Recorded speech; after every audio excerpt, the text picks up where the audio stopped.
আলেম হতে পারলা না, ছাত্রও হতে পারলা না।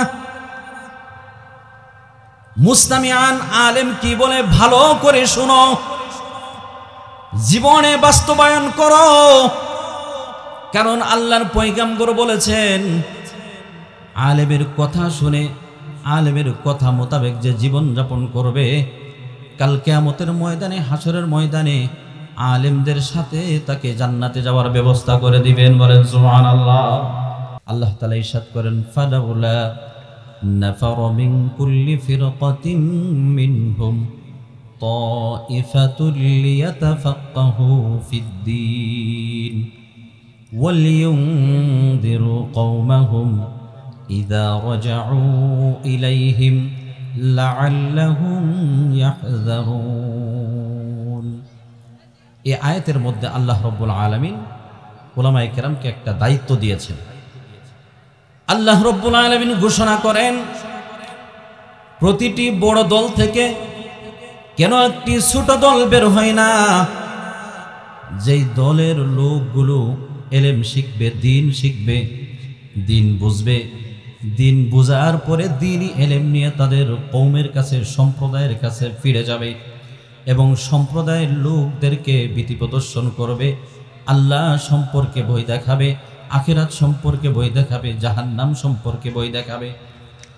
বলবো, ভাই ও আমার বোন, তোমার আমার সৃষ্টিকর্তা রব মালিক আল্লাহ রব্বুল আলামিন তোমাকে আমাকে দুনিয়াতে পাঠিয়েছেন। যদি লক্ষ্য করো তুমি দেখবা, তোমার পূর্বে অনেক মানুষ এই পৃথিবীতে এসেছিলেন, ক্ষমতার বাহাদুর ছিল, অর্থ সম্পদ বহুত ছিল, সুন্দর চেহারার অনেক মানুষ ছিল, কিন্তু 100 বছর 200 বছরের আগের মানুষগুলো এখন আর এই পৃথিবীতে জীবিত নাই। কথা বলেন ঠিক না ঠিক? তুমি এখন আসো, কিছুদিন পর তুমিও থাকবা না। বর্তমান সময়ের মানুষগুলো এখন যারা এই পৃথিবীতে অবস্থান করতেছো, 100 বছর পরে তোমাকে আর কেউ চিনবে না, তোমার কথা কেউ জানবে না। এই যে তোমার আধিপত্য, এই যে তোমার অর্থ সম্পদের বাহাদুরি, ক্ষমতা, কোনো কিছুই থাকবে না। এই ধারা, এই পদ্ধতি কেন আল্লাহ বজায় রাখলেন? রব্বুল আলামিন এই জগতের পরে আরেকটা জগৎ বানাইছেন, ওই জগতের নামটা হলো আখিরাত। কি নাম? এই জগৎটার নাম হলো দুনিয়া, আখিরাত হলো চিরস্থায়ী, আর দুনিয়া হলো ক্ষণস্থায়ী। আল্লাহ রব্বুল আলামিন বলেন, ওয়ালাল আখিরাতু খায়রুল লাকা মিনাল উলা। আখিরাতটা দুনিয়ার চেয়ে বহু গুণে শ্রেষ্ঠ। আখিরাত হলো চিরস্থায়ী। ও বন্ধু, ও ভাই, ওই চিরস্থায়ী জগতের জন্য প্রস্তুতি গ্রহণ করো। যদি প্রস্তুতি না নিয়ে কবরে যাও, কবর খুব ভয়ঙ্কর জায়গা, আখিরাতের মুআমালাগুলো খুব মারাত্মক। যদি নেক আমল না থাকে, তোমার চাইতে হতভাগা আল্লাহর জমিনে আর দ্বিতীয় কেউ হতে পারে না। কথা বলেন ঠিক কিনা? উলামায়ে কেরাম এই কথাগুলো বুঝাবে সম্প্রদায়ের লোকদের কাছে গিয়ে। আল্লাহ তাআলা এই দায়িত্ব দিয়ে দিয়েছেন। এখন কিছু তালেবে ইলম, তারা ইলম শেখার জন্য মাদ্রাসায় আসে। উলামায়ে কেরাম তাদের উপর অর্পিত দায়িত্বকে দুই ভাবে তারা পালন করেন। একটা হলো বিশেষভাবে, আরবিতে বলা হয় বিল খুসুস, বিশেষ পদ্ধতিতে। আরেকটি হলো বিল উমুম, ব্যাপকভাবে। বিশেষ পদ্ধতি হলো যারা মাদ্রাসায় এসেছে, ইলম শিখতেছে, যে সমস্ত তালেবে ইলম, যে সমস্ত ছাত্ররা ইলম শেখার জন্য আসছে, তাদেরকে বিশেষ পদ্ধতিতে ইলম দিচ্ছে। এখন ব্যাপক পদ্ধতিটা রয়ে গেল, সমাজের প্রতিটা মানুষ যেন আল্লাহকে চিনে, রসুলকে চিনে, আখিরাতকে যেন চিনে। এই জন্য এমন একটা প্রোগ্রাম করা দরকার, এমন একটা ব্যবস্থাপনা করা দরকার, যে প্রোগ্রামের মধ্যে নির্বিঘ্নে সমস্ত মানুষ অংশগ্রহণ করতে পারে। এই দায়িত্ব পালন করার জন্য যে প্রোগ্রামগুলোর ব্যবস্থা করা হয়, এই প্রোগ্রামগুলোর নামই হচ্ছে ওয়াজ ও নসিহতের মাহফিল। কথা বলেন ঠিক না বেটি? তাহলে এই প্রোগ্রামের ব্যবস্থা উলামায়ে কেরাম তাদের উপর অর্পিত দায়িত্ব পালনের জন্য, আপনার কাছে দ্বীনের কথা পৌঁছানোর জন্য এই ব্যবস্থা করেছেন। দ্বিতীয় কোনো উদ্দেশ্য না। কেউ যদি মনে করেন যে মাদ্রাসার প্রোগ্রাম করা হয়েছে কিছু অর্থ নেওয়ার জন্য অথবা কিছু আমাদেরকে খাওয়ানোর জন্য, তাহলে সম্পূর্ণ ভুল। তাদের উপর অর্পিত দায়িত্ব পৌঁছাইতেছে। এবার আপনার কাজ কি? আল্লাহ তাআলা বলছেন আপনার কাজ লাআল্লাহুম ইয়াহযারুন, আপনি ফিরে আসবেন, আল্লাহকে ভয় করবেন এবং আল্লাহ তাআলার অসন্তুষ্টিজনক সমস্ত কর্মকাণ্ড থেকে বিরত থাকবেন। এই জন্য উলামায়ে কেরাম তারা তাদের দায়িত্ব আপনাদের কাছে দিয়েছে, দাওয়াত পৌঁছিয়েছে। এখন আপনি গুনাহ থেকে বিরত থাকবেন, আল্লাহর নাফরমানি থেকে বিরত থাকবেন, তাহলেই এই প্রোগ্রামগুলো সার্থক হবে। এই জন্য আল্লাহ রব্বুল আলামিন এই বাংলাদেশে যত দিনই মার্কাজগুলো, এই মাদারিসা কওমিয়া যতগুলো আছে, আল্লাহ তাআলা সমস্ত মাদারিসে কওমিয়াকে হেফাজত করেন, বলেন আমিন। কিয়ামত পর্যন্ত দায়েমে কায়েম রাখুন, বলেন আমিন। আমার ভাইরা বন্ধুরা, কালামে পাকের সূরা বাকারার আয়াতে কারিমার একটি অংশ আপনাদের সামনে তেলাওয়াত করেছি। রব্বুল আলামিন এখানে দ্বীনি সমজওয়ালাদেরকে বলতেছেন, দ্বীনের বুঝ, দ্বীনের সমজ এটা আল্লাহ তাআলা সবাইকে দান করেন না। আল্লাহ রব্বুল আলামিন বিশেষ কিছু মানুষকে দ্বীনি বুঝ দান করেন। সবার মধ্যে যদি দ্বীন থাকতো, দ্বীনের সমজ থাকতো, তাহলে সবাই নেক আমলের জন্য পাগল পারা হয়ে যাইতো। কথা বলেন ঠিক না বেঠিক? এই দুনিয়াতে কত ক্ষমতার বাহাদুর আছে, অর্থ সম্পদওয়ালা আছে, কত নেতা আছে, কত নেত্রী আছে। সবাই যদি দ্বীন বুঝতো, তাহলে অর্থ সম্পদওয়ালা ক্ষমতাওয়ালারা সব চাইতে বেশি, সবচেয়ে বড় আল্লাহ বলা হয়তো। কথা বলেন ঠিক না বেঠিক? আল্লাহ রব্বুল আলামিন মুসলিময় কিছু মানুষকে এই বুঝ দান করেন। আল্লাহ তাআলা বলেন, এই বুঝ আমি কাদেরকে দেই? অসংখ্য গণিত মানুষের মধ্যে যাদের আমি কল্যাণ চাই, যাদের আমি সীমাহীন মঙ্গল চাই, যারা সীমাহীন মঙ্গলের মালিক হবে, অনেক কল্যাণের অধিকারী তারা হবে, এই সমস্ত লোকদের জন্য আমি আল্লাহ তাআলা দ্বীনের সমজ বুঝদান করি। বলেন সুবহানাল্লাহ। তাহলে আমরা এখানে এসেছি দ্বীনের সামান্যতম কিঞ্চিত হলেও আমাদের মধ্যে দ্বীনের বুঝ আছে বিদায় আমরা এই দ্বীনি মাহফিলে আসতে পেরেছি। কথা বলেন ঠিক না বেটি? তাহলে বোঝা গেল আল্লাহ তাআলা যত মানুষ আছে এই মহল্লার মধ্যে, তাদের মধ্য থেকে আল্লাহ তাআলা আপনার আমার সীমাহীন কল্যাণ চাইছেন বিদায় দ্বীনি সমজ দান করেছেন, দ্বীনি বুঝ দান করছেন। এই জন্য আমি দ্বীনি প্রোগ্রামে অ্যাটেন্ড করতে পারছি, উপস্থিত হতে পেরেছি। কথা বলেন ঠিক না বেটি? এই নিয়ামত, এই বিশেষত্ব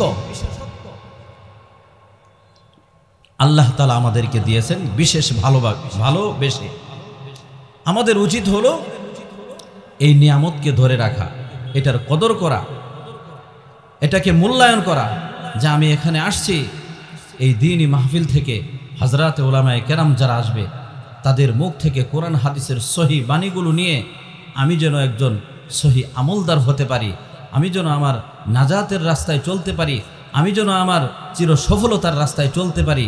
যদি এই বিচক্ষণতার পরিচয় দিতে পারি, তাহলে আমাদের আজকের এই মাহফিল অন্য কারো জন্য হোক বা না হোক, যে ব্যক্তি মনে করবে এখান থেকে একটা কথা অর্জন করা দরকার, একটা কথা হলেও গ্রহণ করা দরকার, যেই কথাটা আমার হেদায়েতের পাথেয় হবে, ঈমানের জন্য এরকম পাথেয় হবে, আখিরাতের জন্য পাথেয় হবে, আমি এই কথাটিকে গ্রহণ করব, এরকম একটা কথাও যদি গ্রহণ করা যায়, অন্য কারোর জন্য হেদায়েতের জরিয়া হোক বা না হোক, ওই ব্যক্তির জন্য হয়ে যাবে। কথা বলেন ঠিক না বেটি? এজন্য আমার ভাইয়েরা বন্ধুরা, এই মাহফিলকে আমাদের সকলের জন্য হেদায়েতের জরিয়া বানিয়ে দিন। আল্লাহ তাআলা সকলের জন্য হেদায়েতের জরিয়া বানিয়ে দিন। সকলে বলুন আমিন। আমার ভাইয়েরা বন্ধুরা, আল্লাহর পয়গম্বর বলেছেন,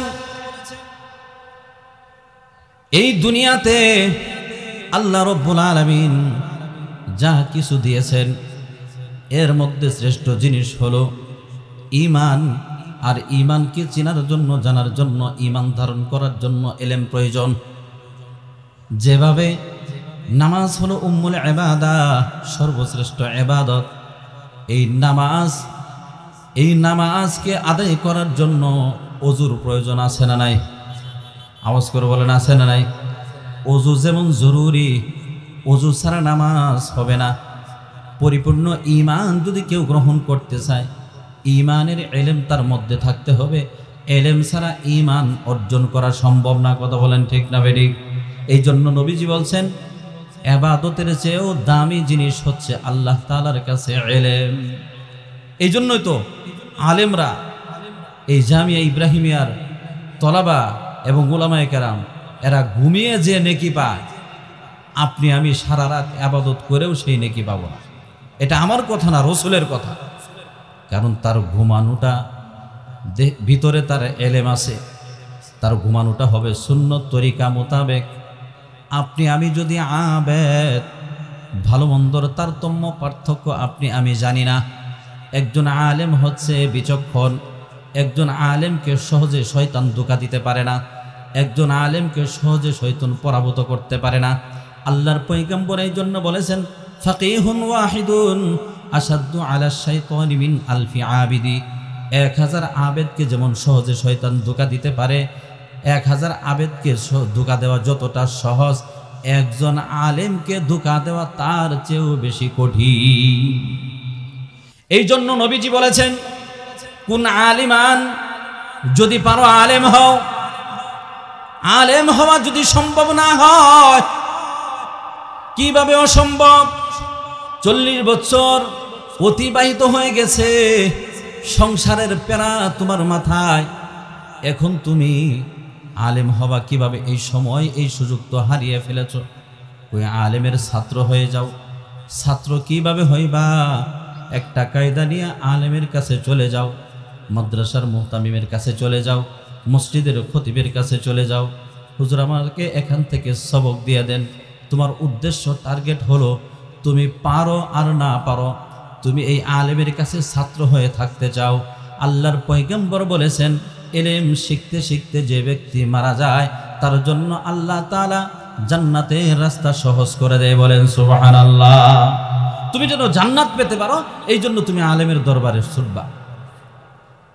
আলেম যদি না হতে পারো, তাহলে আও মুতাআল্লিমান, আল্লাহ রাসূল বলেন তুমি আলেমের ছাত্র হও। আলেম হতে পারলা না, ছাত্রও হতে পারলা না, মুস্তামিআন, আলেম কি বলে ভালো করে শোনো, জীবনে বাস্তবায়ন করো। কারণ আল্লাহর পয়গম্বর বলেছেন, আলেমের কথা শুনে, আলেমের কথা মোতাবেক যে জীবন যাপন করবে, কাল কিয়ামতের ময়দানে, হাসরের ময়দানে আলেমদের সাথে তাকে জান্নাতে যাওয়ার ব্যবস্থা করে দিবেন। বলেন সুবহানাল্লাহ। 4 নাম্বার হলো আও মুহিব্বান, আলেমের পদাঙ্ক পরিপূর্ণরূপে অনুসরণ করতে পারো না, আলেমকে ভালোবাসো, মহব্বত করো। পয়গম্বরগণ তারা হচ্ছেন শ্রেষ্ঠ আলেম, বিচক্ষণ আলেম। আল্লাহর পয়গম্বর হযরতে মূসা আলাইহিস সালাতু ওয়াস সালামকে ফেরাউনের স্ত্রী আসিয়া, তার নাম আপনারা শুনেছেন, প্রথম দেখা মাত্রই যখন নদীতে তিনি ভেসে ভেসে এসেছিলেন, দেখা মাত্রই বলেছিল, এই বাচ্চাটাকে দেখে আমার মহব্বত জাগে, খুব ভালো লাগে। আল্লাহ তাআলা এই মহব্বতের বিনিময়, এই কথা আল্লাহ তাআলার কাছে এতটাই পছন্দনীয় হয়েছে, আল্লাহ তাআলা এই আসিয়াকে যুগ শ্রেষ্ঠ একজন জান্নাতি রমণী, যুগ শ্রেষ্ঠ একজন ইমানদার আল্লাহর প্রিয় বান্দি হিসাবে কবুল করে নিয়েছে। বলেন সুবহানাল্লাহ। আসিয়া যখন বলেছিল, মূসাকে দেখে আমার ভালো লাগে, তার প্রতি মহব্বত জাগে, মায়া জাগে, ফেরাউন তখন বলেছিল, কই আমার তো জাগে না।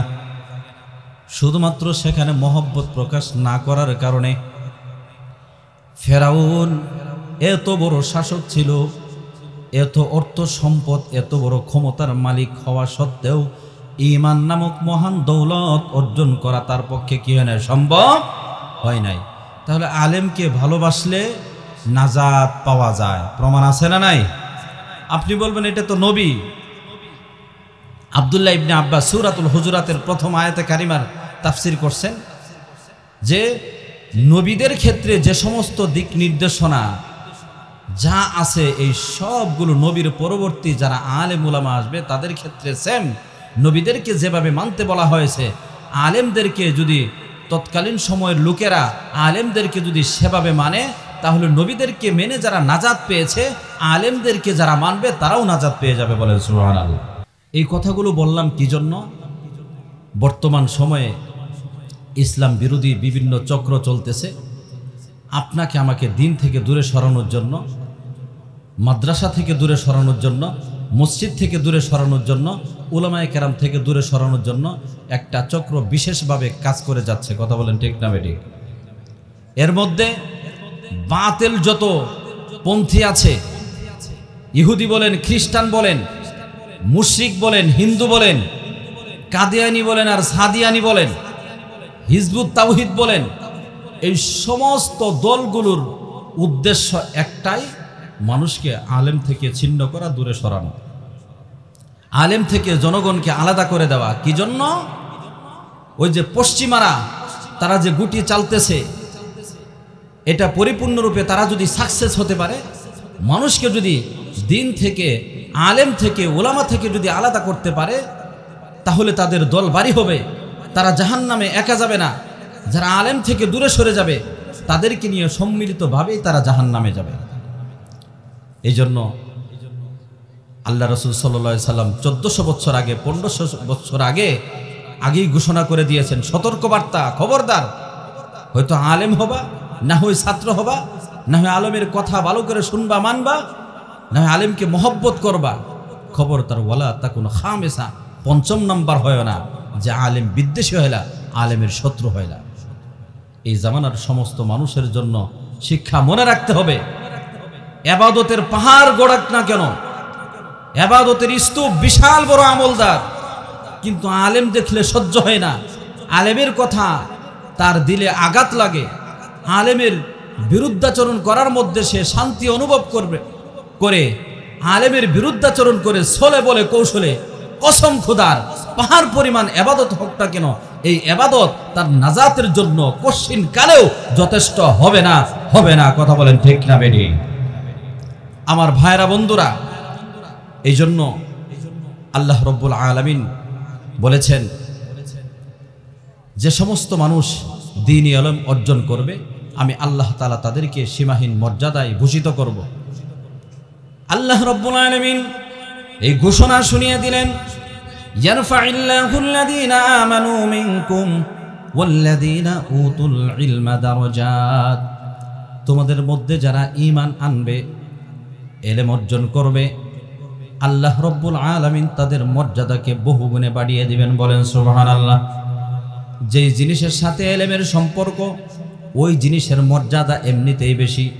দেহের মধ্যে যদি খেয়াল করেন, দেখবেন মানুষ চোখ দিয়ে দেখে ইলম শেখার জন্য, তাহলে ইলমের সাথে চোখের একটা সম্পর্ক আছে। কান দিয়ে শুনে ইলম শেখার জন্য, তাহলে বোঝা গেল ইলমের সাথে কানের একটা সম্পর্ক আছে। জবান দিয়ে উচ্চারণ করে, মুখটাকে ইলম শেখার জন্য কাজে লাগায়।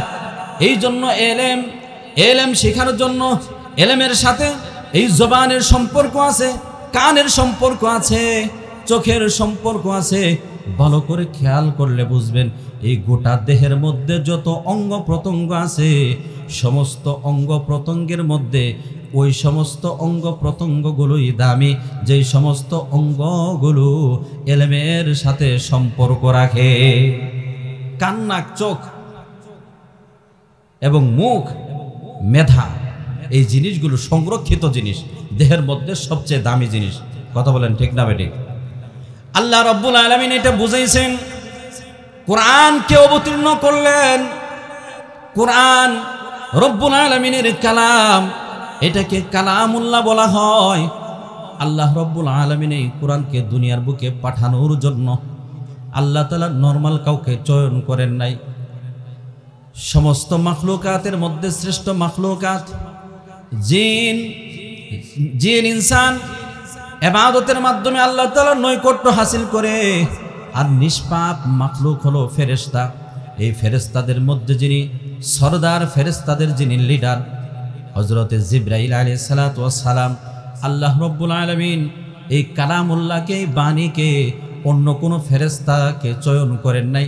বাণীকে পয়গম্বরের কাছে পৌঁছানোর জন্য হযরতে জিবরাইল আমিনকে চয়ন করেছেন।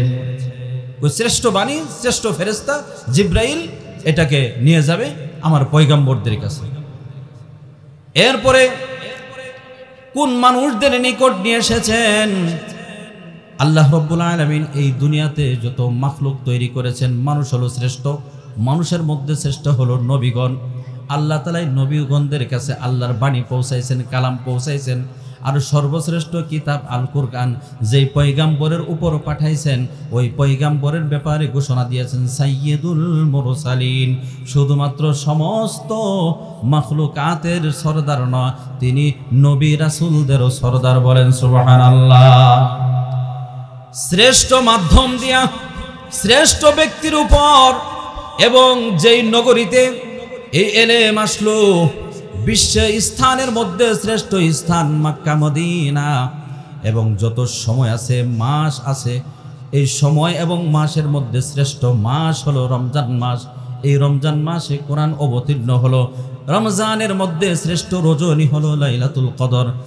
তাহলে সমস্ত জায়গায় যেখানে কোরআন যেখানে যায়, ওই জায়গাগুলো শ্রেষ্ঠ, শ্রেষ্ঠ শ্রেষ্ঠ মাধ্যম, শ্রেষ্ঠ স্থান, শ্রেষ্ঠ জায়গায় সংরক্ষিত থাকে। আল্লাহ রাব্বুল আলামিন এর দ্বারা বোঝাইলেন, কিয়ামত পর্যন্ত যত মানুষ এই কোরআনের সাথে সম্পৃক্ত হবে, আমি আল্লাহ তাআলা তাদেরকে শ্রেষ্ঠ বলে ঘোষণা দিলাম। এলেম, কোরআনের এলেম যারা শিখবে তারা হলো যুগের শ্রেষ্ঠ। তুমি মানো আর না মানো, এটা আল্লাহ রাব্বুল আলামিন তার পয়গম্বরদের মাধ্যমে শুনিয়ে গেছেন। এবং এই শ্রেষ্ঠ আলেমদের যারা খেদমত করবে, পাশে দাঁড়াবে, এদের কথা শুনবে, মানবে, এদেরকে অনুসরণ করবে, আল্লাহ তাআলা ওই যুগে সমস্ত মানুষের মধ্যে আল্লাহ তাআলা তাদেরকে শ্রেষ্ঠত্ব দান করবেন। বলেন সুবহানাল্লাহ। এই জন্য আপনার আমার কাজ কি? আপনি আমি যদি শ্রেষ্ঠত্ব অর্জন করতে চাই, দুনিয়া আখিরাতের সফলতা যদি চাই, তাহলে এই জামিয়া ইব্রাহিমিয়া মাদ্রাসা, এখানে উলামায়ে কেরাম, তাদের কথা মানা, তাদেরকে অনুসরণ করা আপনার আমার উপর অত্যাবশ্যকীয়। কি জন্য? তাদের ভালোর জন্য না, এটা আপনার আমার ভালোর জন্য, আপনার আমার আখিরাত গোছানোর জন্য, আপনার আমার মঙ্গলের জন্য। কথা বলেন ঠিক না বেঠিক? আপনি তাদেরকে অনুসরণ করবেন, যারা তাদের বিরুদ্ধাচরণ করে তাদের ব্যাপারে আপনার পদক্ষেপ নিতে হবে। যারা মাদ্রাসাকে মিটিয়ে দিতে চায়, যারা আলেমকে ধ্বংস করতে চায়, নিশ্চিহ্ন করে দিতে চায়, আপনি আপনার সামর্থ্য অনুযায়ী, আপনি আপনার সক্ষমতা অনুযায়ী আলেমের পাশে দাঁড়াইতে হবে। আপনি খেয়াল করেন না, যুগের পর যুগ যারা কোরআনকে মিটিয়ে দিতে চেয়েছে, আলেম উলামাকে নিঃশেষ করে দিতে চেয়েছে, আল্লাহ তাআলা যুগে যুগে যুগে কিছুদিন হয়তো সময় নিয়েছেন, কিন্তু একদিন না একদিন আল্লাহ তাআলা তাদেরকেই ধ্বংস করে দিয়েছেন। কথা বলেন ঠিক না বেঠিক? এই জন্য আপনার আমার সবচাইতে বড় মাধ্যম হচ্ছে কোরআন। আল্লাহ রাব্বুল আলামিন ঘোষণা করেছেন, ওয়া আলাল্লাহি ফালইয়াতাওয়াক্কালিল মুমিনুন। মুমিনরা, কোরআনকে ভালোবেসে যারা ঈমান গ্রহণ করেছে, তারা একমাত্র ভরসা করে আল্লাহর উপর। তুমি দ্বীনের কাজ করবা, আল্লাহ তাআলা ঘোষণা করে দিলেন, বিচ্ছিন্ন হয় না। ওয়াতাসিমু বিহাবলিল্লাহ, সকলে মিলে ঐক্যবদ্ধ হয়ে আল্লাহ রাব্বুল আলামিনের রজ্জুকে আঁকড়ে ধরো, এবং ওয়ালা তাতাফাররাকু, তোমরা বিচ্ছিন্ন হয় না। মুফাসসিরিন কেরাম লিখেছেন, রশিকে আঁকড়ে ধরা মানে এখানে বোঝা যাচ্ছে আমরা কোনো একটা গর্তের মধ্যে পড়ে আছি, কোনো একটা নিম্ন জায়গায় আমরা পড়ে আছি, যেখান থেকে ওঠার জন্য ওই রশিটা আঁকড়ে ধরা দরকার। কিভাবে? কয়েকজন মানুষ যদি গর্তের মধ্যে পড়ে যায়, তখন তাকে বলা হয়, ও ভাই, নিচ থেকে যদি উঠতে চাও তাহলে উপর থেকে যে রশিটা ফাটাইলাম, এই রশিটাকে আঁকড়ে ধরো, অন্যথায় তুমি এখান থেকে উঠতে পারবা না। রশিটা আঁকড়ে ধরার জন্য বলা হচ্ছে। তার মানে বোঝা গেল আমরা হয়তো একটা নিম্ন জায়গায় পড়ে আছি। হ্যাঁ, যদি আপনি গবেষণা করেন, দেখেন আমরা অবশ্যই নিম্ন জায়গায় পড়ে আছি। রব্বুল আলামিন আপনার আমার পিতা মাতা আদম আলাইহিস সালাতু ওয়াস সালাম এবং মা হাওয়াকে বানানোর পরে তাদের বাসস্থান রেখেছিলেন কোথায়? আওয়াজ করে বলেন, কোথায় ছিলেন তারা? জান্নাতের মধ্যে ছিলেন। নিষিদ্ধ ফল খাওয়ার কারণে জান্নাত থেকে আল্লাহ তাআলা নিচে ফেলে দিলেন। এখন আমরা দুনিয়ার জমিনে চলে আসলাম, কিন্তু আমাদের মূল ঠিকানা হলো কোথায়? জান্নাতে। কোথায় বলেন? আমাদের মূল ঠিকানা হলো জান্নাত। এই কথা আল্লাহ রাব্বুল আলামিন সূরা মুমিনুনের মধ্যে বলেছেন, উলাইকা হুমুল ওয়ারিসুন আল্লাযীনা ইয়ারিসুনাল ফিরদাউস হুম ফিহা খালিদুন। এরাই হচ্ছে, এই মুমিনরাই হচ্ছে জান্নাতের উত্তরাধিকারী। উত্তরাধিকারী কোন জিনিসকে বলা হয়? পিতার সম্পদের পৈতৃক সূত্রে যেই সম্পদের মালিক হয় তাকে বলা হয় উত্তরাধিকারী। তা আপনি জান্নাতের মালিক হইলেন এটা পৈতৃক সূত্রে কিভাবে? ওই যে আপনার মা বাবা, আমার মা বাবা, তারা জান্নাতে ছিলেন, সেখান থেকে তারা পড়ে গিয়েছেন। তো আপনার আমার মূল ঠিকানা, যদিও আমরা দুনিয়াতে ক্ষণস্থায়ীভাবে আছি, কিন্তু আপনার আমার মূল ঠিকানা হলো জান্নাত। আমরা হলাম জান্নাতের উত্তরাধিকারী। আমরা সেখান থেকে পড়ে গিয়েছি। এখান থেকে উত্তোলনের জন্য আল্লাহ রাব্বুল আলামিন বলেছেন, ওয়াতাসিমু বিহাবলিল্লাহ। নিচে পড়ে আছো, গর্তের মধ্যে পড়ে আছো, এখান থেকে উত্তোলনের জন্য রশিকে আঁকড়ে ধরো। আমার ভাইয়েরা, বন্ধুরা, কোনো মানুষ যদি নিম্ন জায়গায় পড়ে যায়, কোনো কূপের মধ্যে পড়ে যায়, সেখান থেকে উত্তোলনের জন্য 4টি কাজ দরকার। কয়টা কাজ দরকার? 4টা কাজ দরকার, 4টা জিনিস দরকার। 1 নাম্বার হলো ওই গর্তের মধ্যে যে পড়ে গেছে একটা রশি ফেলতে হবে। ওই রশিটা মজবুত হতে হবে। রশিটা যদি দুর্বল হয়, রশি ধরবে, উপর থেকে টান দিবে, রশি ছিঁড়ে গেলে সে আর উপরে উঠতে পারবে না। পারবে? তো রশিটা কি লাগবে? মজবুত লাগবে। 2 নাম্বার হলো উপর থেকে যিনি টেনে টেনে উঠাবেন, এমন একজন সুপার পাওয়ার দরকার, এমন একজন সত্তা দরকার যার মধ্যে শক্তি আছে, সামর্থ্য আছে, পাওয়ার আছে, যিনি উপর থেকে টেনে টেনে উঠাবেন। 3 নাম্বার হলো ওই রশিটাকে আপনার আঁকড়ে ধরতে হবে। রশিও মজবুত, উপরে সুপার পাওয়ার যিনি, তিনিও মজবুত, কিন্তু আপনি নিচের থেকে আপনার হাত দিয়ে আপনি ধরেন নাই, তাহলে রশি যতই মজবুত হোক না কেন, উপরে উঠানোওয়ালা যতই শক্তিওয়ালা হোক না কেন, আপনি নিচ থেকে কোশ্চিনকালে উঠতে পারবেন না। ধরার জন্য আপনি 2 হাত দিয়ে ধরবেন। এক হাতে কয়টা আঙ্গুল আছে? 5টা আঙ্গুল আছে। যদি আপনি 2 আঙ্গুল দিয়ে ধরেন, শক্ত করে ধরতে পারবেন না, ছুটে যাবে। আপনি যদি 5 আঙ্গুল, 2 হাতের 5 আঙ্গুল পরিপূর্ণরূপে আপনি কাজে লাগায় যদি ধরেন, তাহলে রশিটা ভালো করে ধরা হবে। কথা বলেন ঠিক না বেটি? এরপরে 4 নাম্বার হলো উপরের যে সুপার পাওয়ার সত্তা, ওনার টেনে টেনে তুলতে হবে। উনি যদি টেনে না তুলেন, রশিও শক্ত আছে, তিনার শক্তিও আছে, আপনিও ভালো করে ধরছেন, কিন্তু উপর থেকে টানেন নাই, আপনি কোশ্চিন কালেও এই কূপ থেকে উঠতে পারবেন না। আমার ভাইরা, বন্ধুরা, তেমনি ভাবে আল্লাহ রাব্বুল আলামিন এই দুনিয়ার গর্ত থেকে আখিরাতের চিরস্থায়ী সুখের ঠিকানা জান্নাতে আপনাকে আমাকে উঠানোর জন্য একটা রশি প্রেরণ করেছেন। এরপরে বলছেন, ওয়াতাসিমু বিহাবলিল্লাহ। হাবলুল্লাহ এটা কোন জিনিস? মুফাসসিরিনে কেরাম তাফসীর করেছেন, রব্বুল আলামিনের কালাম, পবিত্র কুরআন, প্রিয় নবীর হাদিস। এই রব্বুল আলামিনের কালাম, এটা হলো মজবুত রশি। এই রশি যে দৌড়ে থাকে, কদাহু ইলাল জান্নাহ, অন্ধকারাচ্ছন্ন পৃথিবী থেকে তাকে টেনে টেনে এই রশি জান্নাতের দিকে নিয়ে যায়। বলেন সুবহানাল্লাহ। এরপরে সুপার পাওয়ার, উপর থেকে যিনি টানবেন তিনি হচ্ছেন আমার আল্লাহ। আপনি শুধু এই কোরআনের দিক নির্দেশনা মেনে চলবেন, কোরআনের দিক নির্দেশনা মোতাবেক জীবন পরিচালনা করবেন। আপনাকে টেনে সফলতার রাস্তায় নেওয়া, জান্নাতে পৌঁছানো, এটা মহান রব নিজ কাঁধে দায়িত্বকে তুলে নিয়েছেন। বলেন সুবহানাল্লাহ। আপনি ধরবেন, 5টা আঙ্গুল দিয়ে যেমন মজবুত করে ধরতে হয়, তেমনি ভাবে ইসলামের মূল ভিত্তি আল্লাহ তাআলা 5টি দিয়েছেন। পয়গম্বর ঘোষণা করেছেন, বুনিয়াল ইসলাম আলা 50, শাহাদাতি আল্লাহ ইলাহা ইল্লাল্লাহ ওয়া আন্না মুহাম্মাদান রাসূলুল্লাহ ওয়া ইকামিস সালাহ ওয়া ইতাইজ যাকাহ ওয়াল হজ্জ ওয়া সাওমি রমাদান। 5টা দিয়েছেন। আল্লাহ এবং রাসূলের প্রতি ঈমান। 2 নাম্বার হলো ইকামিস সালাহ, নামাজ প্রতিষ্ঠা করা। 3 নাম্বার হলো ইতাইজ যাকাহ, যাকাত প্রদান করা। 4 নাম্বার হলো হজ, সামর্থ্যবানদের জন্য হজ করা, 5 নাম্বার হলো সৌমে রমাদান, মাহে রমজান রোজা রাখা। এটাকে অন্যভাবে অন্যান্য মুফাসসিরিনে কেরাম ব্যাখ্যা করছেন যে অন্য 5টি জিনিস ইবাদত, মুআমালাত, মুআশারাত, আখলাক, নিয়াত, এই 5টি জিনিসকে যখন আমি পরিপূর্ণরূপে আঁকড়ে ধরব তখন রব্বুল আলামিন টেনে টেনে আপনাকে আমাকে জান্নাতে পৌঁছায় দিবেন। চিৎকার করে বলেন সুবহানাল্লাহ। এই জন্য রাজি আছেন তো ইনশাল্লাহ আল্লাহর রশিকে আঁকড়ে ধরার জন্য? হ্যাঁ, আল্লাহর রশি, যেই রশিকে আঁকড়ে ধরে আমরা নাজাত পাবো, এই রশি কোথায় পাওয়া যায়? আওয়াজ করে বলেন কোথায় পাওয়া যায়? এই জামিয়া ইব্রাহিমে পাওয়া যায়। কথা বলেন ঠিক না বেটি? এই কোরআন আপনার ঘরে আছে, এতেই যথেষ্ট না। এই কোরআনের এলেম যাদের সিনার মধ্যে আছে তাদের কাছে যাইতে হবে। কথা বলেন ঠিক না বেটি? হ্যাঁ, তাদের থেকে কোরআন শিখতে হবে। যেমন আল্লাহ তাআলা জিবরাইলের মাধ্যমে প্রিয় নবী মুহাম্মদ রাসূলুল্লাহ সাল্লাল্লাহু আলাইহি ওয়াসাল্লামের উপর অবতীর্ণ করেছেন। আমার ভাইয়েরা, বন্ধুরা, বর্তমান সময়ে এই কোরআনকে মিটিয়ে দেওয়ার জন্য, আল্লাহর রশিকে ছিঁড়ে ফেলানোর জন্য বিভিন্ন ধরনের ষড়যন্ত্র চলতেছে।